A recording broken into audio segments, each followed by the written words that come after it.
Saudaraku yang kucintai karena Allah, pernahkah terlintas di benakmu sebuah pertanyaan yang menggantung, sebuah bisikan samar di relung jiwa tentang dosa? Bukan dosa-dosa kecil yang kita lakukan tanpa sadar setiap hari, bukan kesalahan-kesalahan yang dengan mudah kita sesali dan harapkan ampunannya, tapi ada sesuatu yang lebih dalam, lebih gelap. Apa sebenarnya yang membuat kita merasa ragu, gelisah, bahkan takut di hadapan Ar-Rahman, yang Maha Pengasih? Pernahkah kau merenung? Adakah dosa tertentu yang begitu parah, begitu fundamental, sehingga bahkan taubat ribuan kali pun seolah tidak mampu menembus hijab pengampunannya? Ini bukan sekadar rasa penasaran biasa. Ini adalah panggilan dari jiwa yang haus akan kejelasan, yang ingin memastikan bahwa setiap langkah yang diambil, setiap nafas yang dihembuskan, tidak menjerumuskannya ke dalam jurang yang tak berdasar. Hari ini, saya akan membawa Anda dalam sebuah perjalanan spiritual yang mungkin akan mengubah cara Anda memandang hidup, taubat, dan hubungan Anda dengan Sang Pencipta. Kita akan membahas 7 dosa yang jika tidak kita pahami dengan benar, bisa jadi menjadi penghalang terbesar antara kita dan ampunan Allah.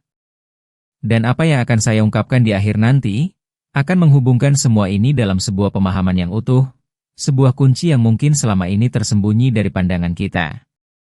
Dengarkanlah baik-baik, karena apa yang akan saya sampaikan ini bukan sekadar ceramah biasa, melainkan sebuah rahasia vital yang akan saya bagikan, layaknya seorang mentor terpercaya yang ingin memastikan muridnya tidak tersesat dalam kegelapan.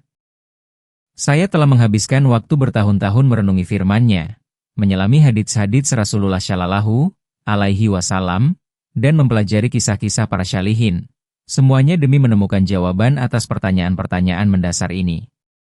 Pertanyaan-pertanyaan yang seringkali membayangi hati yang ingin kembali, yang ingin membersihkan diri, namun terhimpit oleh beban ketidaktahuan. Kita semua pernah merasakan kegelisahan itu, bukan? Kegelisahan akan masa depan di akhirat, ketakutan jika amal kita tidak diterima, atau bahkan lebih buruk, jika dosa-dosa kita menumpuk hingga melampaui batas ampunannya. Janji Allah tentang pengampunan adalah seluas langit dan bumi, bahkan lebih dari itu. Dia berfirman dalam kitabnya yang mulia, katakanlah, Muhammad, wahai hamba-hambaku yang melampaui batas terhadap diri mereka sendiri, janganlah kamu berputus asa dari rahmat Allah. Sesungguhnya Allah mengampuni dosa-dosa semuanya. Sungguh, Dialah yang Maha Pengampun, Maha Penyayang. Ini adalah ayat yang selalu menenangkan hati, sebuah oase di tengah gurun kekhawatiran. Namun, mengapa kemudian muncul narasi tentang dosa yang tidak akan diampuni? Apakah ada kontradiksi? Tentu tidak, saudaraku. Allah tidak pernah kontradiktif. Yang ada adalah pemahaman kita yang seringkali belum utuh, belum sempurna. Kita akan mengurai benang kusut ini, satu persatu, dengan penuh kehati-hatian dan kebijaksanaan, sehingga Anda tidak hanya sekadar tahu, tapi juga memahami inti dari permasalahan ini, membedakan antara janji dan konsekuensi. Ini adalah pengetahuan yang akan memberimu kekuatan, bukan ketakutan, sebuah panduan untuk menavigasi lautan kehidupan dengan iman yang kokoh. Mari kita jujur pada diri sendiri. Seringkali, saat kita berbuat dosa, ada perasaan gelisah yang muncul, perasaan takut akan balasan Allah. Namun, seringkali pula, perasaan itu hanya singgah sebentar, lalu kita kembali larut dalam kesibukan dunia, menunda taubat, menunda perbaikan diri. Tapi bagaimana jika ada dosa yang konsekuensinya jauh lebih mengerikan dari yang bisa kita bayangkan? Bagaimana jika ada kesalahan yang bisa menghapus semua kebaikan yang telah kita lakukan, dan memadamkan harapan akan ampunannya, meskipun kita telah bertaubat ribuan kali? Ini bukan untuk menakut-nakuti, melainkan untuk membangun kesadaran yang mendalam, kesadaran akan urgensi untuk memahami batasan-batasan yang telah ditetapkan Allah. Bayangkan seseorang yang sepanjang hidupnya merasa aman, merasa bahwa taubatnya akan selalu diterima, tanpa menyadari bahwa ia mungkin telah melanggar salah satu dari dosa-dosa yang saya maksud.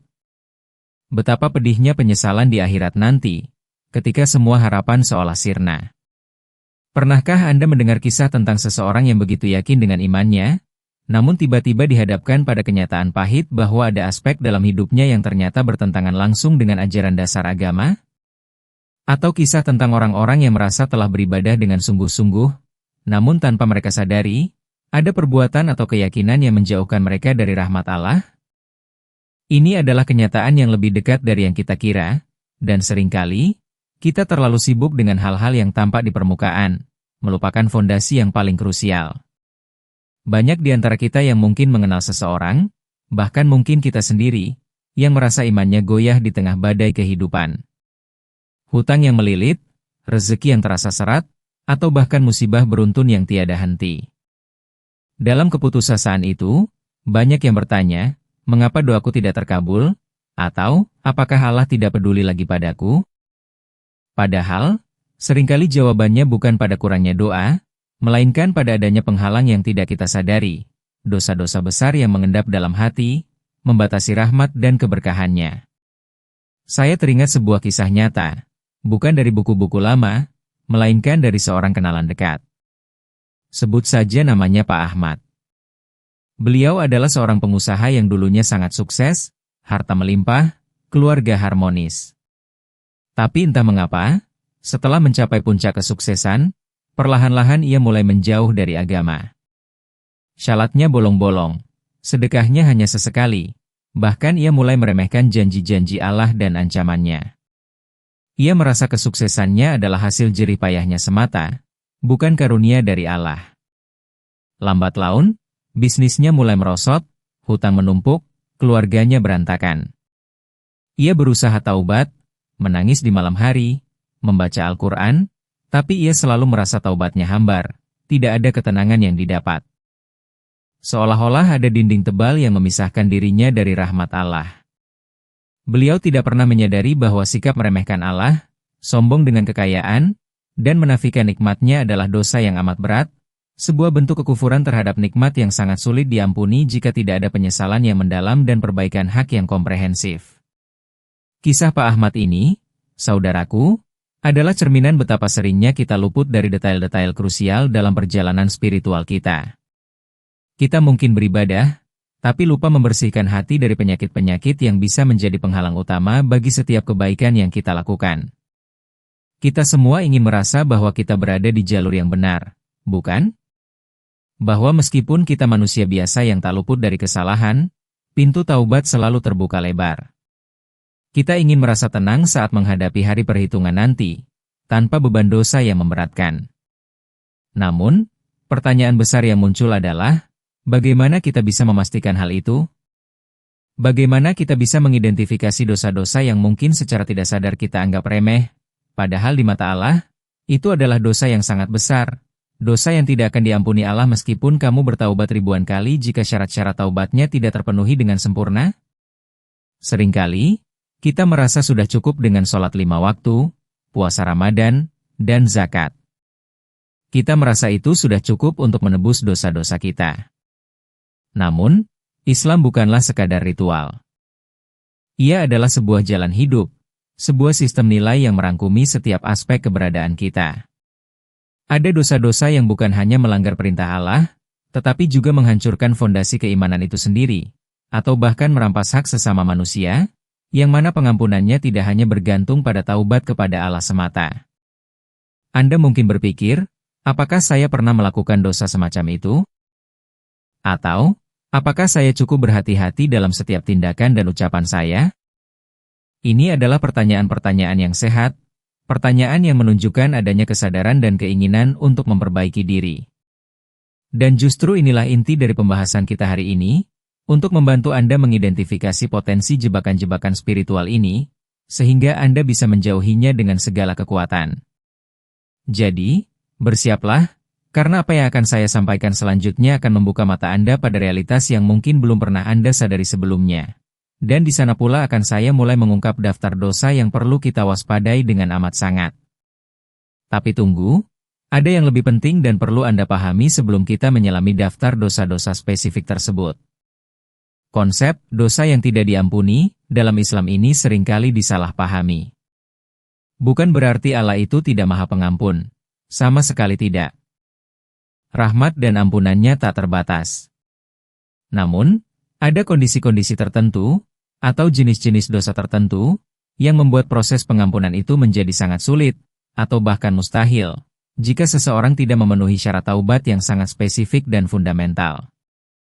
Ini bukan tentang Allah yang tidak mau mengampuni, tapi tentang hambanya yang mungkin tidak memenuhi kriteria untuk diampuni, atau yang melanggar batasan-batasan yang esensial. Mari kita mulai dengan dosa pertama, yang merupakan dosa paling besar dalam Islam, dosa yang dapat menghapus semua amal kebaikan, dosa yang benar-benar tidak akan diampuni Allah meskipun kamu bertaubat ribuan kali jika dibawa mati dan belum bertaubat darinya, yaitu syirik, menyekutukan Allah. Ini adalah kejahatan terbesar yang bisa dilakukan seorang hamba terhadap Tuhannya. Allah berfirman dalam surah An-Nisa ayat 48, sesungguhnya Allah tidak akan mengampuni dosa syirik, dan Dia mengampuni segala dosa yang selain dari syirik, itu, bagi siapa yang dikehendakinya. Barang siapa yang mempersekutukan Allah, maka sungguh ia telah berbuat dosa yang besar. Mengapa syirik begitu parah? Karena ia adalah pelanggaran terhadap hak Allah yang paling fundamental, hak untuk diibadahi dan disembah sendirian, tanpa sekutu. Ini adalah pengingkaran terhadap keesaannya, terhadap penciptaannya, dan terhadap kekuasaannya. Bayangkan jika seorang raja yang adil dan berkuasa mutlak, kemudian salah satu rakyatnya menyembah patung atau berhala lain di dalam kerajaannya, mengakui kekuasaan lain selain dirinya.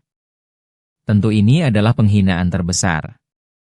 Dalam konteks spiritual, syirik bisa berbentuk menyembah berhala, meminta pertolongan kepada selain Allah seperti dukun, jin, atau orang mati, bahkan bisa juga dalam bentuk riya, yaitu beramal karena ingin dilihat dan dipuji manusia, bukan semata karena Allah. Riya adalah syirik kecil, tapi jika tidak dihindari, bisa membatalkan pahala amalan dan bahkan menjerumuskan pada syirik besar. Ini adalah inti dari tauhid, fondasi agama kita. Memahami ini adalah langkah pertama menuju pengampunan yang sejati. Tapi apakah hanya syirik yang menjadi penghalang? Tentu tidak. Masih ada 6 dosa lain yang perlu kita telaah dengan seksama, dan mungkin saja salah satunya pernah tanpa sadar kita lakukan. Konsekuensi dari dosa-dosa ini sangatlah berat, bukan hanya di akhirat, tetapi juga bisa dirasakan di dunia ini. Bagi mereka yang terjerumus dalam syirik, misalnya, mereka mungkin merasakan kegelisahan yang mendalam, hati yang tidak pernah tenang meskipun memiliki harta melimpah, dan bahkan merasa terputus dari rahmat Allah. Rezeki mereka mungkin terasa sempit, bukan karena Allah tidak memberi, tetapi karena berkah telah dicabut akibat kekufuran nikmat dan kesesatan dalam beribadah. Kehidupan mereka mungkin dipenuhi dengan kekosongan, meskipun di mata manusia mereka terlihat sukses. Ini adalah akibat dari kotornya hati dan akidah yang menyimpang. Lalu ada dosa kedua yang memiliki dampak mengerikan, membunuh jiwa tanpa hak. Allah berfirman dalam surah An-Nisa ayat 93, dan barang siapa membunuh seorang mukmin dengan sengaja, maka balasannya ialah neraka jahanam, kekal ia di dalamnya, dan Allah murka kepadanya, dan mengutukinya serta menyediakan azab yang besar baginya. Mengapa dosa ini begitu berat? Karena ia melibatkan hak sesama manusia, hak adami, yang sangat fundamental, yaitu hak untuk hidup. Kehidupan adalah anugerah terbesar dari Allah, dan hanya Dia yang berhak mencabutnya. Membunuh seorang mukmin, atau bahkan jiwa siapapun tanpa alasan yang dibenarkan syariat, adalah kejahatan yang melampaui batas kemanusiaan, merusak tatanan sosial, dan menimbulkan fitnah yang besar. Meskipun seseorang bertaubat, dosa ini memiliki dimensi yang kompleks.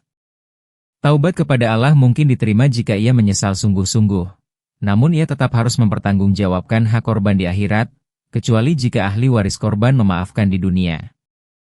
Tanpa pengampunan dari ahli waris, atau kisas diat yang telah diselesaikan di dunia, dosa ini akan tetap menjadi beban yang sangat berat di hari kiamat. Ini menunjukkan betapa pentingnya menjaga hak-hak sesama manusia, karena Allah tidak akan mengampuni dosa-dosa yang berkaitan dengan hak hambanya, kecuali hamba itu sendiri yang mengampuninya.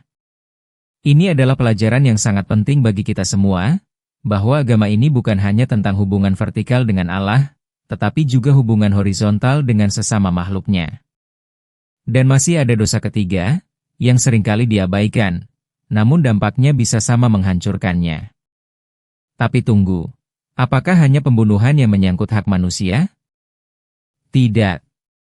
Ada dosa ketiga yang tak kalah mengerikan, dosa yang seringkali kita anggap remeh, Bahkan terkadang menjadi kebiasaan di tengah masyarakat kita, padahal ini adalah pelanggaran hak sesama manusia yang sangat serius, yaitu memakan harta anak yatim secara zalim. Allah berfirman dalam surah An-Nisa ayat 10, sesungguhnya orang-orang yang memakan harta anak yatim secara zalim, sebenarnya mereka itu menelan api sepenuh perutnya dan mereka akan masuk ke dalam api yang menyala-nyala, neraka. Bayangkan, ini bukan sekadar mengambil harta orang lain, tapi mengambil harta dari mereka yang paling lemah dan rentan, yang tidak punya pembela, yang seharusnya kita lindungi. Ini adalah manifestasi dari kerakusan dan ketidakbermoralan yang paling rendah. Dosa ini juga termasuk hak adami, dan seperti pembunuhan, pengampunannya tidak hanya bergantung pada taubat kepada Allah. Seseorang yang memakan harta anak yatim harus mengembalikan harta tersebut kepada pemiliknya, atau meminta kehalalan dari ahli warisnya. Jika tidak, maka ia akan mempertanggungjawabkannya di akhirat, di mana harta itu akan berubah menjadi bara api yang membakar perutnya. Ini mengajarkan kita tentang keadilan sosial dan pentingnya menjaga amanah, terutama terhadap mereka yang paling membutuhkan perlindungan. Banyak orang yang terjerumus dalam dosa ini karena alasan keserakahan, karena ingin memperkaya diri dengan cara yang haram. Dan konsekuensinya bukan hanya siksa neraka, tapi juga kehidupan dunia yang tidak tenang, rezeki yang tidak berkah, dan hati yang keras. Harta yang didapat dari jalan yang haram, tidak akan membawa kebahagiaan sejati. Ia akan menjadi beban, bukan berkah. Dan ini baru 3 dari 7 dosa yang kita bahas. Masih ada lagi 4 dosa yang bisa menjadi penghalang ampunan, bahkan setelah ribuan kali taubat, dan Anda perlu memahami setiap detailnya untuk bisa menghindarinya. Anda mungkin bertanya, apa saja dosa yang tidak bisa diampuni Allah? Atau, bagaimana cara bertaubat agar dosa diampuni? Pertanyaan-pertanyaan ini akan terjawab sebentar lagi, saat kita membahas dosa-dosa selanjutnya dan metode taubat yang benar. Sekarang mari kita beralih ke dosa keempat, yang berhubungan erat dengan keadilan dan kemanusiaan, sebuah dosa yang menghancurkan kepercayaan dan keharmonisan masyarakat, yaitu tuduhan zina terhadap wanita yang suci dan baik-baik, Qazaf. Allah berfirman dalam surah An-Nur ayat 23, sesungguhnya orang-orang yang menuduh wanita-wanita yang baik-baik, yang lengah lagi beriman, berbuat zina, mereka kena laknat di dunia dan akhirat, dan bagi mereka azab yang besar. Mengapa ini dosa yang sangat besar? Karena ini adalah fitnah yang keji, yang merusak kehormatan seseorang, menghancurkan reputasi, dan bisa memecah belah keluarga serta masyarakat. Dalam Islam, kehormatan seorang muslimah sangatlah dijaga, dan menuduh zina tanpa bukti yang kuat, 4 saksi laki-laki yang melihat langsung perbuatan zina, adalah dosa yang sangat serius. Bahkan, pelakunya harus dicambuk 80 kali dan kesaksiannya tidak akan diterima selama-lamanya di pengadilan. Ini juga termasuk hak adami. Untuk diampuni, orang yang menuduh harus menarik kembali tuduhannya di hadapan umum, meminta maaf kepada wanita yang dituduh, dan jika wanita itu tidak memaafkan, maka ia harus menanggung dosanya di akhirat. Ini menunjukkan betapa Allah menjaga kehormatan hamba-hambanya, dan betapa bahayanya lisan yang tidak terjaga. Banyak masalah keluarga dan perselisihan di masyarakat yang berawal dari lisan yang tidak terkontrol.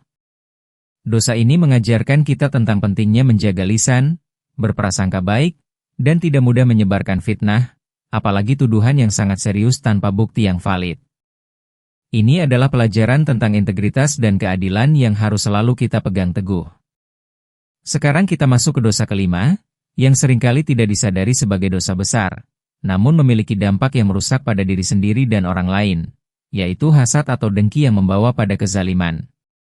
Rasulullah Shallallahu Alaihi Wasallam bersabda, jauhilah sifat dengki, karena dengki itu memakan kebaikan sebagaimana api memakan kayu bakar. Hr. Abu Dawud. Dengki adalah penyakit hati yang serius, yaitu tidak senang melihat nikmat yang ada pada orang lain dan berangan-angan agar nikmat itu hilang dari mereka. Meskipun dengki itu sendiri adalah penyakit hati, ia menjadi dosa besar yang sulit diampuni jika dengki itu mendorong seseorang untuk berbuat zalim, misalnya dengan menyebarkan fitnah, menjatuhkan harga diri orang lain, mencuri, atau melakukan tindakan merugikan lainnya untuk menghilangkan nikmat yang didengki. Jika dengki ini hanya sebatas perasaan iri dalam hati tanpa ada tindakan zalim, maka itu adalah penyakit yang harus diobati dan masih bisa diampuni dengan istighfar. Namun, jika ia telah mendorong pada kezaliman nyata yang merugikan orang lain, maka ini juga masuk dalam kategori hak adami. Taubatnya harus disertai dengan perbaikan kerusakan yang telah ditimbulkan, meminta maaf kepada orang yang dizalimi, dan mengembalikan haknya jika ada yang dirampas. Tanpa ini, taubat kepada Allah mungkin tidak sempurna. Hasad adalah salah satu penyakit hati yang paling sulit disembuhkan, karena ia berakar pada ketidakpuasan terhadap takdir Allah dan ketidakikhlasan menerima keutamaan orang lain. Ia merusak hati pelakunya, membakar kebaikan yang telah dilakukan, dan menjauhkan diri dari rahmat Allah. Ini adalah pengingat penting bagi kita untuk selalu bersyukur atas apa yang kita miliki dan mendoakan kebaikan bagi sesama, alih-alih berharap nikmat mereka sirna. Dan kini, kita melangkah ke dosa ke-6, yang seringkali dianggap remeh di era modern ini, namun memiliki konsekuensi spiritual yang sangat serius, yaitu sihir dan perdukunan. Sihir adalah perbuatan yang melibatkan campur tangan jin dan setan untuk mencelakakan manusia atau mempengaruhi realitas, sedangkan perdukunan adalah mengaku mengetahui perkara gaib. Rasulullah Shallallahu Alaihi Wasallam bersabda, "Jauhilah 7 perkara yang membinasakan." Para sahabat bertanya, "Apakah itu, wahai Rasulullah?" Beliau menjawab, "Syirik kepada Allah, sihir, membunuh jiwa yang diharamkan Allah kecuali dengan hak, memakan harta anak yatim, memakan riba, lari dari medan perang, dan menuduh wanita mukminah yang suci berbuat zina." H.R. Bukhari dan Muslim. Perhatikanlah, sihir disebut langsung setelah syirik. Mengapa? Karena sihir seringkali melibatkan syirik, yaitu dengan meminta pertolongan kepada jin atau setan, bahkan ada yang sampai mempersembahkan sesajen atau melakukan ritual yang bertentangan dengan tauhid. Ini adalah bentuk kekufuran yang nyata, sebuah upaya untuk mencampuri takdir Allah dengan cara yang haram, dan menyebabkan kerusakan di muka bumi. Orang yang melakukan sihir dan perdukunan, bahkan datang ke dukun untuk meminta bantuan, telah melakukan dosa besar yang mengarah pada kekafiran. Jika seseorang telah melakukan sihir atau perdukunan, taubatnya sangat berat dan harus disertai dengan membersihkan diri sepenuhnya dari segala bentuk praktik sihir, menghancurkan alat-alat sihir, menghentikan hubungan dengan jin, dan kembali kepada tauhid murni. Dan yang terpenting, jika sihirnya telah mencelakakan orang lain, ia harus meminta maaf dan mengembalikan hak orang yang dizalimi sebisa mungkin. Bahkan di beberapa mazhab, bagi tukang sihir yang jelas-jelas mengamalkan sihir kufur, hukumannya sangat berat. Ini adalah peringatan bagi kita untuk tidak pernah mencari jalan pintas atau solusi dari permasalahan hidup melalui cara-cara yang dilarang Allah, karena itu hanya akan membawa kehancuran di dunia dan akhirat. Memahami hal ini akan sangat membantu kita dalam menjawab pertanyaan, apakah dosa syirik bisa diampuni? Jawabannya, jika syiriknya dilakukan dalam bentuk sihir atau murtad, dan seseorang meninggal dalam keadaan tersebut tanpa taubat yang sungguh-sungguh, maka itu sangat sulit. Tapi tunggu, ada satu dosa lagi, dosa ke-7, yang seringkali menjadi cerminan dari kegelapan hati, dan ia bisa menghapus segala kebaikan, menjauhkan seseorang dari rahmat Allah, meskipun ia bertaubat ribuan kali namun tanpa pemahaman yang benar. Dosa ini adalah murtad, yaitu keluar dari Islam setelah sebelumnya memeluknya. Ini adalah dosa paling fatal setelah syirik, karena ia adalah penolakan terang-terangan terhadap kebenaran yang telah diakui. Allah berfirman dalam surah Al-Baqarah ayat 217, "Barang siapa yang murtad di antara kamu dari agamanya, lalu dia mati dalam kekafiran, maka mereka itulah yang sia-sia amalannya di dunia dan di akhirat, dan mereka itulah penghuni neraka, mereka kekal di dalamnya." Mengapa murtad begitu parah? Karena ia adalah bentuk kekufuran yang paling ekstrim, penolakan terhadap seluruh ajaran Islam setelah mengetahuinya. Seseorang yang murtad berarti ia telah menolak Allah sebagai Tuhannya, Nabi Muhammad sebagai utusannya, dan Islam sebagai agamanya. Jika seseorang meninggal dalam keadaan murtad, tanpa kembali kepada Islam dan bertaubat dengan sungguh-sungguh, maka seluruh amal kebaikannya yang terdahulu akan hangus dan tidak ada ampunan baginya di akhirat. Namun, jika seseorang yang murtad kemudian menyesal dan kembali memeluk Islam, bersyahadat kembali, serta bertaubat dengan taubat nasuha, maka Allah Maha Penerima Taubat. Ini adalah pintu ampunan yang selalu terbuka bagi mereka yang mau kembali, betapapun besar dosanya. Maka dari itu, penting bagi kita untuk senantiasa menjaga keimanan, memupuknya dengan ilmu dan amal syalih, serta berlindung kepada Allah dari segala bentuk kemurtadan. Ini adalah peringatan agar kita tidak pernah main-main dengan akidah, karena ia adalah fondasi utama agama kita. Ketujuh dosa ini, yaitu syirik, membunuh jiwa tanpa hak, memakan harta anak yatim secara zalim, menuduh zina, dengki yang menyebabkan kezaliman, sihir, dan murtad, adalah dosa-dosa yang sangat besar. Mengapa tidak akan diampuni meskipun kamu bertaubat ribuan kali? Ini bukan berarti Allah tidak mampu mengampuni, tetapi karena dosa-dosa ini seringkali melibatkan hak adami, hak sesama manusia, yang memerlukan penyelesaian di dunia, atau karena ia adalah pelanggaran akidah yang fundamental yang memerlukan taubat yang sangat spesifik dan kembali kepada keimanan yang benar sebelum kematian menjemput. Inilah jawaban yang lengkap untuk pertanyaan, apa saja dosa yang tidak bisa diampuni Allah? Sekarang, setelah kita memahami ketujuh dosa besar ini dan konsekuensinya, mari kita bicara tentang solusi dan penerapan dalam hidup sehari-hari. Ini adalah bagian yang paling penting, karena pengetahuan tanpa tindakan adalah sia-sia. Untuk menghindari menjadi bagian dari mereka yang melakukan 7 dosa yang tidak akan diampuni Allah meskipun kamu bertaubat ribuan kali, ada beberapa langkah krusial yang harus kita ambil. Pertama dan terpenting, adalah memperkuat tauhid kita. Pastikan tidak ada sedikit pun keraguan dalam hati tentang keesaan Allah, tentang bahwa hanya Dia yang patut disembah, hanya Dia yang dapat memberi manfaat dan mudarat, dan hanya kepadanya kita memohon pertolongan.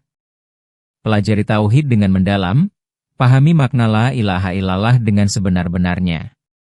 Jauhi segala bentuk syirik, baik syirik besar maupun syirik kecil seperti riya, dan kesirikan dalam niat. Jika Anda pernah terjerumus dalam praktik perdukunan atau sihir, segeralah bertaubat nasuha, tinggalkan praktik tersebut sepenuhnya, hancurkan segala alat sihir, dan bersihkan hati Anda dari ketergantungan pada selain Allah. Ini adalah langkah pertama menuju pembersihan diri yang hakiki. Kedua, perhatikan hak-hak sesama manusia, hak adami.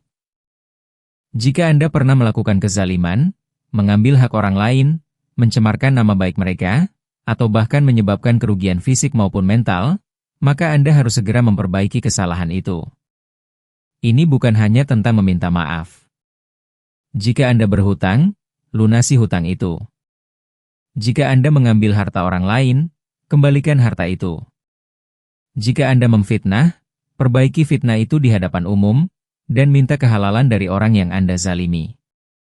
Jika Anda tidak mampu mengembalikan haknya di dunia, maka berdoalah dengan sungguh-sungguh agar Allah mempermudah Anda untuk menyelesaikannya di akhirat nanti. Namun ini adalah risiko yang sangat besar. Ingatlah sabda Rasulullah, barang siapa yang mempunyai kezaliman terhadap saudaranya, baik dalam kehormatan maupun harta, maka hendaklah ia meminta dihalalkan darinya hari ini, sebelum datang hari di mana tidak ada dinar dan dirham, kecuali dengan kebaikan dan keburukan. Hr. Bukhari. Ini menunjukkan urgensi untuk menyelesaikan masalah hak adami di dunia ini. Ketiga, pupuklah keimanan dengan ilmu dan amal syalih.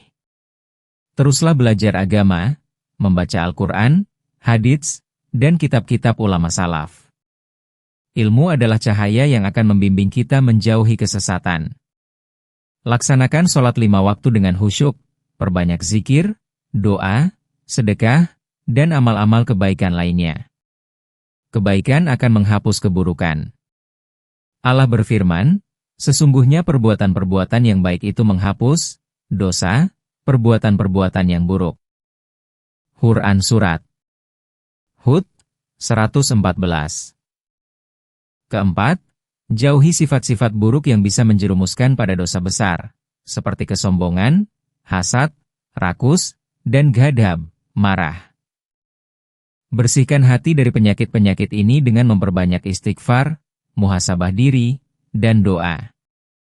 Ingatlah bahwa hati yang bersih adalah tempat bersemayamnya rahmat Allah. Kelima, jika Anda merasa pernah melakukan salah satu dari 7 dosa yang saya sebutkan, atau dosa besar lainnya, jangan pernah putus asa dari rahmat Allah. Putus asa adalah dosa tersendiri. Namun, bertaubatlah dengan taubat nasuha, yaitu taubat yang sungguh-sungguh dengan memenuhi 5 syarat, menyesali perbuatan dosa, meninggalkan dosa tersebut, bertekad tidak mengulanginya lagi, mengembalikan hak orang lain, jika dosa itu berkaitan dengan hak adami, dan dilakukan sebelum ajal menjemput atau sebelum matahari terbit dari barat. Dan inilah kunci bagaimana cara bertaubat agar dosa diampuni. Keikhlasan, penyesalan mendalam, dan tindakan nyata untuk memperbaiki diri dan mengembalikan hak. Apakah dosa syirik bisa diampuni? Ya, jika seseorang bertaubat nasuha dari syiriknya sebelum mati, Allah Maha Pengampun. Namun jika mati dalam keadaan syirik, maka itu adalah dosa yang tidak akan diampuni. Inilah yang membedakan. Ingatlah, setiap nafas yang kita hembuskan adalah kesempatan untuk mendekatkan diri kepada Allah, untuk membersihkan diri dari dosa, dan untuk meraih ampunannya yang tak terbatas. Jangan biarkan rasa takut akan masa lalu menghalangi Anda dari masa depan yang cerah di sisi Allah. Sebaliknya, jadikan pengetahuan tentang 7 dosa yang tidak akan diampuni Allah meskipun kamu bertaubat ribuan kali, ini sebagai pemicu untuk hijrah, untuk menjadi pribadi yang lebih baik, untuk semakin taat kepadanya, dan untuk senantiasa menjaga hak-hak sesama. Semoga Allah Subhanahu wa Ta'ala senantiasa membimbing kita semua di jalan yang lurus, menjauhkan kita dari segala bentuk dosa dan kemaksiatan, serta menganugerahi kita taubat nasuha sebelum ajal menjemput. Ya Allah, yang Maha Pengampun, ampunilah segala dosa dan kesalahan kami, baik yang sengaja maupun tidak sengaja, yang terang-terangan maupun tersembunyi. Ya Allah, jauhkanlah kami dari perbuatan syirik sekecil apapun, dari membunuh jiwa tanpa hak, dari memakan harta anak yatim secara zalim, dari menuduh kehormatan wanita suci, dari dengki yang membawa pada kezaliman, dari sihir dan perdukunan, serta dari kemurtadan. Lindungilah hati dan iman kami dari segala godaan setan dan bisikan hawa nafsu. Jadikanlah kami hamba-hamba MU yang senantiasa bertaubat, yang senantiasa menjaga hak MU dan hak hamba MU. Ya Allah, berikanlah kami kekuatan untuk senantiasa istiqomah di jalan MU, hingga akhir hayat kami.